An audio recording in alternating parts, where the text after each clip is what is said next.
Hi guys, welcome to the session on machine learning with Python. Today we are going to cover some of the questions that you all have in your mind. So first of all, I would like to thank you for joining today's program, and we are going to cover certain introduction in terms of what is machine learning, why should I learn machine learning, I don't know programming, can I learn Python, how difficult it is. So there are hundreds of questions which come in our mind, right? So before I get into it, I want to give you a short brief about myself. So I'm Dimple Sangvi, and I work as a corporate trainer, mentor, data scientist, and a management consultant. I come with more than 18 years of experience, and I have worked with most of the Fortune 500 companies by providing both online and offline training. So that's in brief about me. You can follow me on LinkedIn. Now coming back, so yes, we all come with many doubts in our mind. Can I learn machine learning? It sounds to be very hype. It's very technical. I'm not an engineer student. Maybe I'm an engineer student, but that's not taught to me in the college, and so on and so forth. Moreover, with the coming of COVID, we are there is a fear of a global recession coming in. We are having a fear that how will I survive in the market going forward. So it's important for us to know that we have to constantly upskill ourselves, right? So now what's happening in the market now is obviously the most happening field is machine learning, right? You would be hearing that there are, if you go to LinkedIn page or you go to any of the job portals, you will find that there are millions of jobs which are opened up for artificial intelligence, machine learning, and so on. If you have not upskilled yourself, this is the right time for you to do it, not because I'm training, but it's the need of the hour.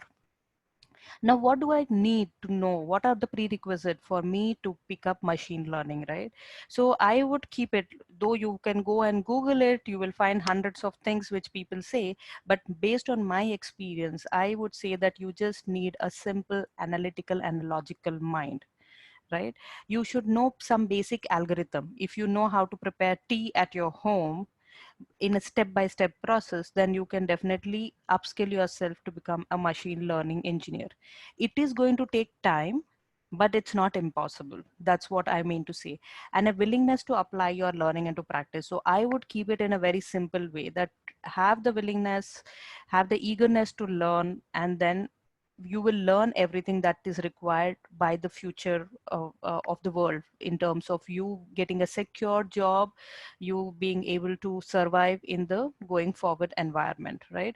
And change is the only thing that is constant, so we need to adapt to the change by upskilling ourselves.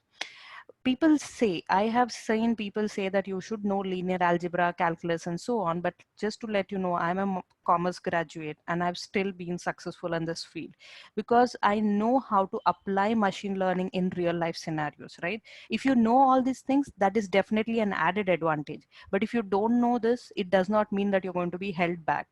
I will be covering whatever are the topics that are required as we proceed further, right? And even during this, if you have any doubts, just feel free to pause, raise your hand, and ask the questions. So let's go further, right? As I just said, it's only the three things that are required: your attitude and your aptitude and the willingness to work hard. And you will definitely master machine learning. At the end of the course, you will feel yourself as a transformed person in terms of the knowledge that you have acquired during the journey. So coming back, I have a simple question for you, right? What do you do when you are learning a new skill, right? It could be a guitar, like playing guitar, you want to play cricket, or you want to play basketball, or want to learn to swim. What's the common skill that we have, but that one needs to have? People who have become successful in their respective field, at least when they are learning a new sport and skill, is practice and persistence. And that is what you will need to do when you are working on this program. And this is definitely a commitment which you have to give to us when it comes to learning this program, right? So let's dive deep into the topic. Now, the keynote is that obviously it is the most in demand job in this century, right? And you don't have to have a fear that, okay, with coronavirus, COVID coming, there is a lot of fear that people have, there are loss of jobs, there is a global recession which might kick in, and so on and so forth. If we upskill ourselves with the right skills that are required by the market, you are employable, right? So you need to upskill yourself with the right skills and enjoy this learning process. You are going to, we will help you understand how to solve real world problems. We are not here to teach you only theory. We are here to make you like a machine learning engineer, an ML engineer who is able to solve real world problems, and that's where the demand is, right? What are the topics we are going to cover? At a glance, at a high level, I would say that we will be covering basics of Python, machine learning, where we will be covering supervised learning, unsupervised learning, creating prediction model, and so on. And there will be a detailed brochure which you can download from the website, right? Under Python, the topics which we will be going, the depth that we would be going, it would be an overview, introduction to Python, Python data types, control statements, loops, functions, classes. Because as you would be aware, Python is the most happening programming language, and the edge it has, like C, C++, it's also an object-oriented programming language, right? Which makes it more easy to be reused and to be developed. And you have a big open community who are constantly upskilling Python, and there are a lot of functions which are classes which are getting created, which we can use. You guys can create your own functions and classes which you can upload it on the respective websites, and the whole world can use it. So we will do those as we proceed, right? I take a pause. If you have any questions, please feel free to ask the questions. Okay, so I will go further. So that is on Python. Now we will learn the most important part. What are we going to cover in machine learning? So I have kept the topics at a very high level over here, but each topic we would be going in depth. So we would be covering what's the difference between AI, machine learning, data science, what is data pre-processing, what is supervised learning. Under supervised learning, we will be covering the regression model, the classification model. We would be also learning the most important concept of feature engineering, right? Because that's an important thing. You need to develop features which are not present in your data structures, and you might want to reuse, create additional features, remove certain features, extract certain features. We will cover those things in detail. Then we will cover unsupervised learning, ensemble learning, time series modeling, because obviously we want to create prediction models, and machine learning is known for creating all different types of prediction models. And as you would be knowing, the most happening thing is, like, I know during the lockdown, most of you were just hooked to Netflix, Amazon Prime, and all these things, where we found that it immediately pops out. This is the recommended series for you. This is the recommended movie for you. So we would also create a recommender system as part of our learning. And you will get to know that how, what are the logic that is used, what is the algorithm that is being used. And that's where Amazon Prime and Netflix is making the lot of money that they are making now, right? We would also be covering text mining in a bit over there, right? With that, we proceed further. Today, I'll be covering a small topic on data types in Python and simple linear regression. And the remaining topics, we'll take it further later, right? So the categories, you would have heard that data can be, what are different types of data, right? So some people say it's a variable data, it's a constant data, it is a continuous data, and so on. So I will make it very simple for you. Data is actually of two types. You call it as a variable or a continuous data type if you can measure it, right? Whatever can be measured is called as data. But when I'm talking about a measurable data, it means that you can actually divide it into a lower unit. For example, I can measure time, right? What is the gap between 10 o'clock and 11 o'clock? So you will say it is 60 minutes. How many seconds are there? So you would say that, okay, so many seconds. And if I ask you for milliseconds, so basically what happens is I can divide the time into a lower and lower unit. So suppose if somebody is running a 100-meter rate, the race is completed in 3 seconds. So what is the difference between the first person and the second person? It would be hardly some milliseconds. So when you are able to divide your data into two parts, right? Into a lower unit, there are better algorithms which statisticians have made, which we can use. So hence it is important for us to know that, okay, if it's a variable or a continuous data type, then I'm going to use certain set of algorithms. And the other one is attribute or discrete algorithm, right? So attribute would be that how many students are currently present in the class. So we say yes, 15.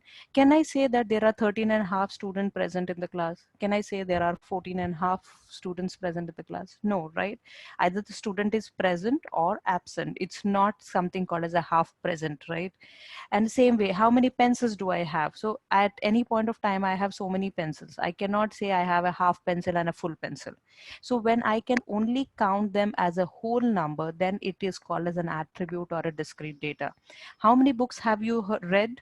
So you cannot say, okay, in this book I read 10 pages, in that book I read 20 pages. You would obviously say that, yes, I have read 4 books, or I have read 5 books, I have 5 books at home. You will not tear the book and say that, okay, I have a 2.5 book and I have 1.5 book, right? So that's the most easiest way for you to remember what is the difference between a variable or a continuous data and an attribute or a discrete data. So here I can divide my time into a lower unit. For example, what's your salary? Can I divide that salary into a lower unit? So you might say it is in thousands, then you might say it in hundreds, then you might say it in paisas, and so on. I can divide that into a lower unit. What's your weight? Again, you can divide it into kilograms, pounds, kgs, or grams, milligrams, and so on. And here I can only count them as whole numbers, because when we go further, so when you are applying regression models, so if your data is a continuous data, you'll be applying a linear regression. But if your data is attribute data, then you'll be applying logistic regression. So that's the reason that though it looks like a very simple data, when you are selecting the models, you are selecting the algorithms going forward, you should know which one to select, which we will cover as we go further, right? So here let's do a quick check. So here are certain questions. So the reason I'm showing you this is that most of the topics that I would be covering, I teach a topic, then there would be a quick check that we would do that. Did you understand? So for example, the number of undelivered bills per month, is it discrete or is it continuous? Obviously it is discrete, right? Because you cannot say that I delivered half a bill, you will deliver it full, right? Number of hours of installed circuit board last, obviously you can divide this hours into minutes and seconds, so it becomes a continuous data type. So basically we would be covering all the topics, and we would be covering them in with examples, so that your learning is complete, right? The motto over here which Hatigen and we have come together is not only to teach but to make you learn the topic, right? It's not about theory, but it's about learning, which you can carry with you all your life, right? Now let's, before I jump into machine learning, I thought let me take you to Python. Right, so we are going to download Anaconda Navigator. In Anaconda Navigator, you would find many applications which are there, like Jupyter and so on. We are going to work on Jupyter Notebook. You can see this icon over there, and you can click on launch. Once you click on launch, it will actually open up the Jupyter Notebook in a way like this, right? So I have already opened this, right? Now I want to create a new Python notebook. So on this screen at the right hand side, you have this option called as new. And here it shows us Python 3. So it is going to, you have options to create text file, folders and terminals, but let's create a Python notebook, because let's do a simple bit of understanding what can. So this is how our Jupyter Navigator looks like. The Jupyter, we also call it as a notebook, because the way we used to write notebooks in our uh, school, we are going to maintain our notes over here. There are some important things which you should know is you have code, you have markdown, and you have heading, right? So if I'm going to say a equal to 2, I'm going to run this. Either I click on the run command and run it, and it has already assigned. That is why you see that 1 has come, but it doesn't show the output. If I have to see the output, I can just say A and then run it. So output is 2. If I say A into A, the output is 4, right? And in Python, if I don't want to print something, I'll just give a hash and put the comments.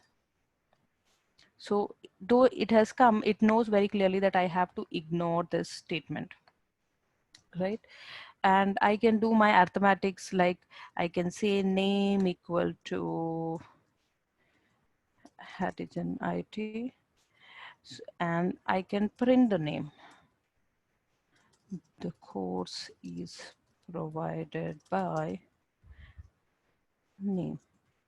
So what it is going to do is it is going to print. So the, if you see, the ease of using Jupyter Notebook is very easy, because the minute you type the program, the command, you can see the output. So it's where it's like an interactive notebook that we have, right? There are other Python interactive Python environments like PyCharm and others, but the thing is that it looks like a black screen, and you might get a feeling that, okay, I should know Python as a programming language very well. So hence I prefer to show this more on Jupyter Notebook, because it's very interactive. If you make a mistakes, for example, I would have made a mistake, right? And I said something, and if it gives me an error, it is immediately, and the error is also displayed telling that I have not, there is nothing called as print, because I forgot the letter T. And now when I print, it actually prints, right? So we spoke about data types, right? So now I said a equal to 4. So I can actually, sorry,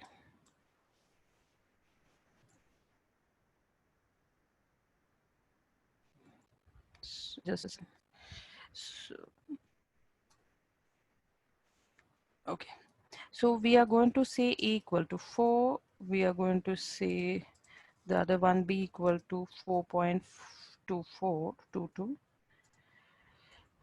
And I can give multiple statements over here, right? So c equal to 5 plus a into b.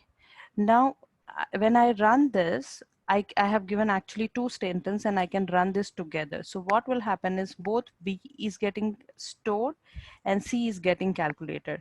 And the rule of BODMAS, which we have learned in school, gets applied, right? So BODMAS is that you have brackets which get applied first, followed by off, or then followed by division, multiplication, addition, and subtraction, right? So when I set this as a markdown, you can see that it is just displayed as a simple text. I can obviously go back, push a hash, and then make it as a bigger heading. Because what did I do? I kept it as a markdown. I kept a hash symbol to tell that I want this to be visible. So I'm using this technically as a notebook, and then I'm going to do my work. So here what has happened is first a into b is done, and then an addition of 5 is done, and then c gets displayed. One of the important thing about Python is that Python is case sensitive. So for example, if I say capital C equal to um, I would say 3.14, right? And then when I say C prints, I can either say print C, and then I can say print capital C, right? You are seeing that the small c is actually containing this algorithm that we had saved, whereas the capital C is containing the value which it is having. So we have to remember one thing is that Python is case sensitive. So, but I can change the value of the existing variable. So I can still say c is equal to c is equal to 2.5, right? I want to give a different number.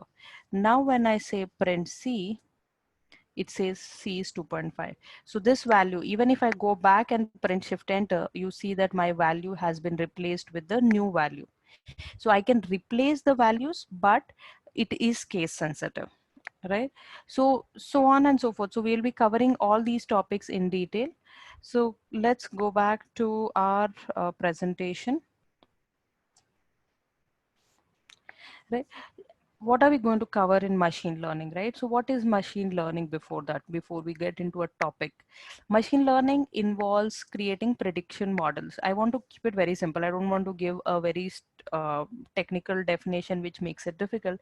But basically, what are we doing machine learning with? We are actually telling the machine that, okay, I'll give you the data, you tell me what is going to happen in future. So I'm going giving you the historic data, you train the model, and you test the model, and you to help me predict what will happen when I give a different set of values, right? So, and why are we doing all these things? We are doing this to solve some sort of business problem statement, right? Either you are working as an HR, and you want to tell that, okay, if a person comes with 5 years of experience, what is the salary I need to give? Because if you're going to pay them less, then also they are going to leave. And if you're going to pay them more, it's going to create an imbalance within the organization. So let's do a simple thing, right? The different libraries that we are going to cover in Python, obviously we might cover much more than this as well, but at a high level, these are the ones, right? So coming to regression, right? So as I told you, during data types, if we have a continuous variable, then we go for regression models, right? What is regression? In statistics, it is nothing but you want to identify a relationship between variables. You want to identify that what happens when one thing changes. So if the years of experience changes, what will happen to the salary? If somebody is getting higher percentage, what will happen to his admission in a college, right? So basically, you want to create a simple type of relationship between the x is nothing but your independent variables.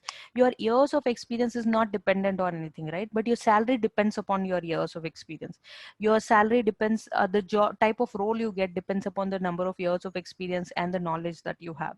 So the x, in statistics, we keep all the independent variables and we call them as x, and y is something that we call it as a dependent variable. That is the output that we want, and the output is actually dependent upon the inputs, right? So we use a very simple, so first of all, before we even get into model prediction, we do a simple graphical representation of scatter plot, where we try to draw the graph between x and y axis and try to see how it so I'm going to just skip this slides and take you directly to this point, right? So I'm going to plot the years of experience of my x on x-axis and my dependent variable y, the output, on y-axis.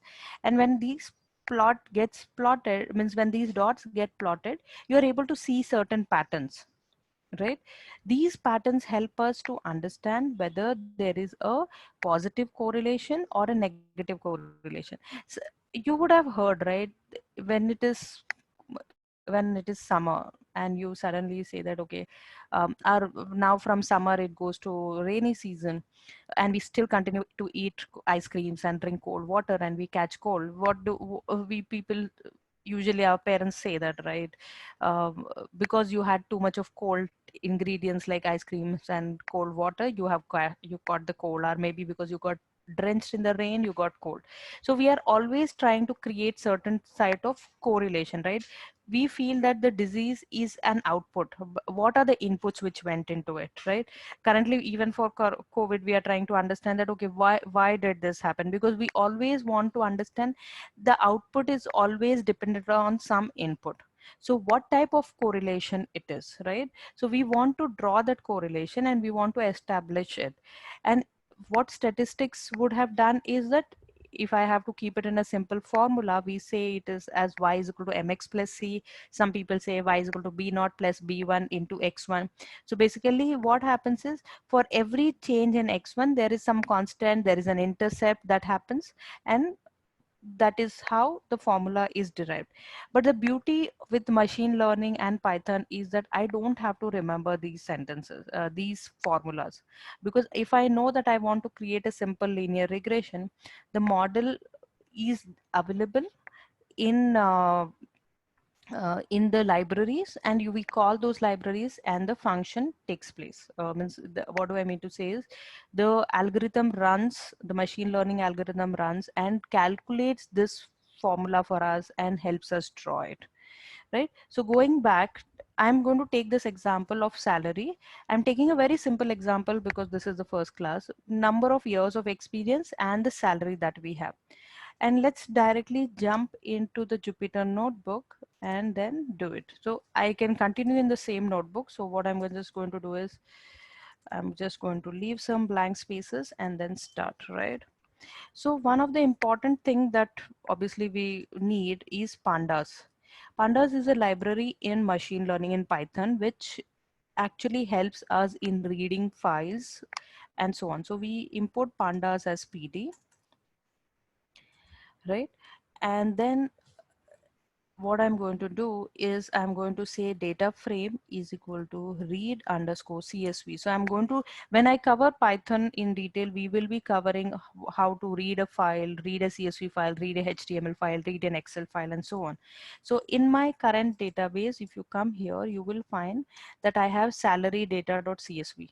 So S is capital, as I told, Python is case sensitive. So I need to give it very clearly CSV. So sorry, pd dot read so I have to say, because read CSV is part of pandas, I have to say pd dot read CSV. Has read the CSV file and saved it in DF. DF is nothing but a data frame, right? So I'm trying to give the same. So if I want to see, I can just say DF enter and it will show me all the records. Now here I have only 29 records, so it is displaying all the records. But what if I have hundreds and thousands of records and I want to see only the top 5? So I will say head of 5. So it is going to show me the top 5 records. If I want to see the bottom 5 records, I'm going to say DF tail of 5. Right, so it is going to show me 25, 26, 27, 28, 29. One more thing which you would have observed is that in years of experience, when you are looking at this data, the index or the unique identifier for the row starts with 0, because pandas starts the numbering from 0 and then it goes on. So though there are 30 rows of data in my database, it is going to start with 0 to 29. Now I want to understand the number of records, the data type, and so on. So I just say df.info. So when I say df.info, it is telling me that this data frame has, first of all, this is a pandas core frame data frame. It has 30 entries and the entries are numbered from 0 to 29. There are 2 data columns. So there are 2 columns of data. One is years of experience, the other one is salary. Years of experience, you have all the 30 fields and the type is float. Float is nothing but continuous data type.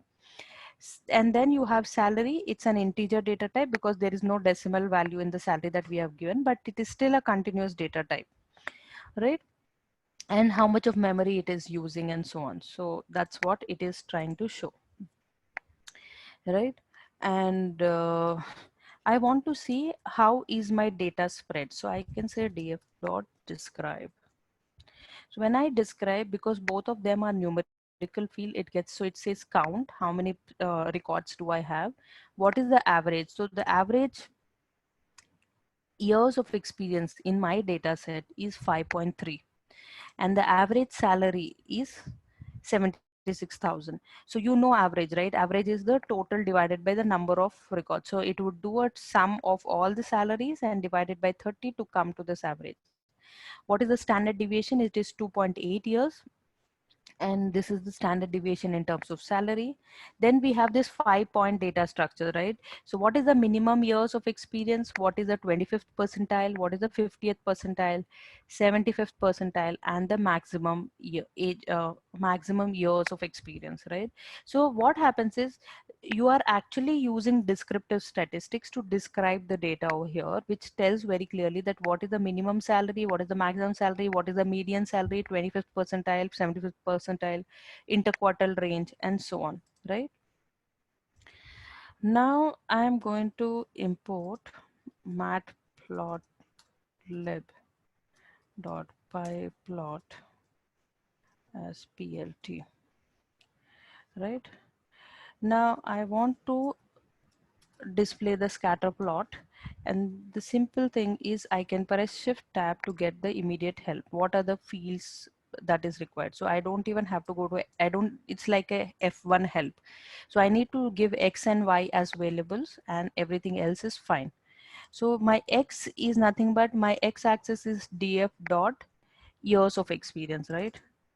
So I'm going to give that because it is case sensitive, df dot salary is my y-axis. When I plot this, you can see that it is actually plotting, it is showing a positive correlation. Obviously, it is positive because as the years of experience goes up, the salary goes up, right? And then we can actually draw a line over here. Now I can use a machine learning algorithm and models over here to then predict that if somebody with 12 years of experience joins my organization, what is the salary I need to give? If somebody joins with the 6 years of experience, what is the salary I need to give? So we would be covering all those things as we go further. So with here, I take a pause in terms of the concepts. Um, One of the bonus things which I want to say is that at the end of this training program, you're going to do a live project as well.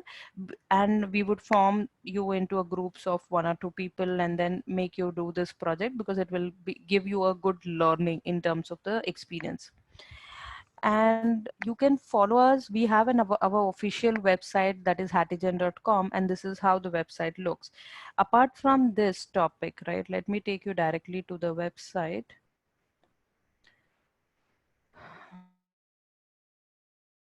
Right, so this is our company's website where you can click on training and find out what are the different types of training that we are providing. So we have data science, blockchain, cybersecurity, and so on. And you will get details about each one of them if you click on it.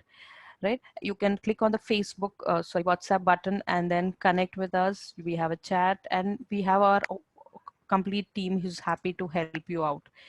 Right, and one more important thing, good, it popped up over here, that we also help you with your job assistance and job helping you get your job in the respective places where you are. So our technical means our administrative team will help you with more details about it. You can follow us on Facebook. We also have a LinkedIn page and you can follow us on LinkedIn. Plus we have our YouTube channel and you can follow us on our YouTube channel as well. So it's very easy. It is hatigen.com, and we have many other solutions that are available with us. Right, so our Facebook channel, our LinkedIn channel and all, and which will keep you updated on what's happening in terms of what's at our organization. Right, so that's all for now.